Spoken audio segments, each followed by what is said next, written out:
let's deep-ish dive into this one, and remember, it's not Stardew Valley until it is. So hit like and subscribe, and let's get on with it, shall we? So first up, a script that's just missing Thanos and his snap.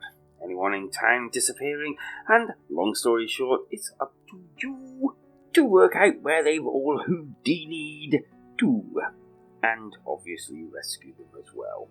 And no stars or dews so far.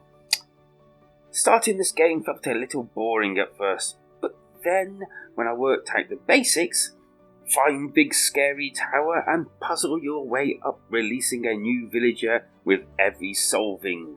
And at that point the game kind of starts to make sense. But this was only half of the game, as the rest of the game, after you've unlocked the villagers as you go along, you then have to do tasks in order to unlock more villagers, in order to gain hearts to unlock more puzzles to unlock more villagers. I mean, what the heck? After rescuing them, you then have to do, tasks and solids for them all. I mean, rescuing them from eternal slumber was not enough to gain gratitude enough from them anyway. And so your grind of helping starts. This must be the star part everyone was mentioning.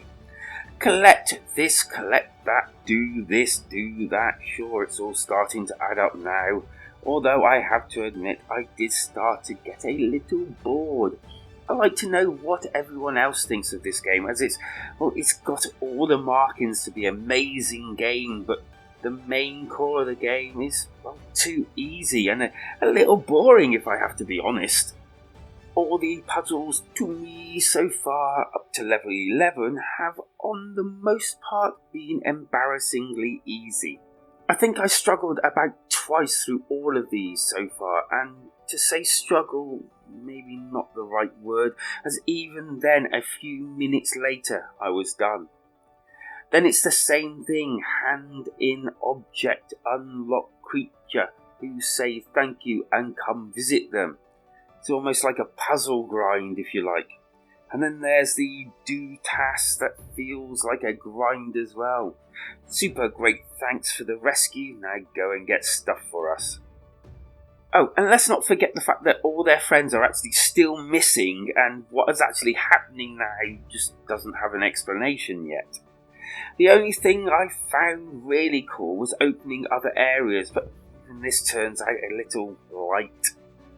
There are other things you can do during your play, like decorating your home, cooking and gardening, and the game does look nice, but I just found myself not really caring. I'm thinking that that's the dew and the valley, and yeah, I just don't really care.